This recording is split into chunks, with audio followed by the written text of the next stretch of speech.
மயிலாடுதுறை அருகே சித்தர்காடு கிராமத்தில் 1400 ஆண்டுகளுக்கு முன்பு திருஞான சம்பந்தர் வழிபாடு செய்த பிரம்மபுரீஸ்வரர் ஆலயத்தின் மகா கும்பாபிஷேகம் ஆயிரக்கணக்கான பக்தர்கள் சுவாமி தரிசனம் செய்தனர். மயிலாடுதுறை மாவட்டம் சித்தர்காடு கிராமத்தில் 2000 ஆண்டுகள் பழமை வாய்ந்த பிரம்மபுரீஸ்வரர் ஆலயம் அமைந்துள்ளது. 1400 ஆண்டுகளுக்கு முன்பு அவ்வழியே சென்ற திருஞான சம்பந்தர் சுவாமியை தரிசனம் செய்துள்ளார். இதற்காக இவருக்கு ஆலயத்தில் சிலை வைக்கப்பட்டுள்ளது.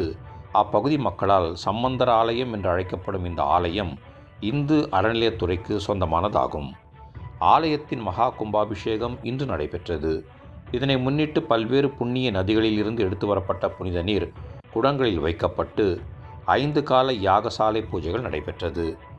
இன்று 5ஆம் கால யாகசாலை பூஜை நிறைவடைந்த நிலையில் மங்கள வாத்தியங்கள் முழங்க புனித நீர் ஊர்வலமாக எடுத்து வரப்பட்டு கோபுர கலசங்களுக்கு ஊற்றி கும்பாபிஷேகம் நடைபெற்றது. ஆயிரக்கணக்கான பக்தர்கள் பங்கேற்று சுவாமி தரிசனம் செய்தனர்.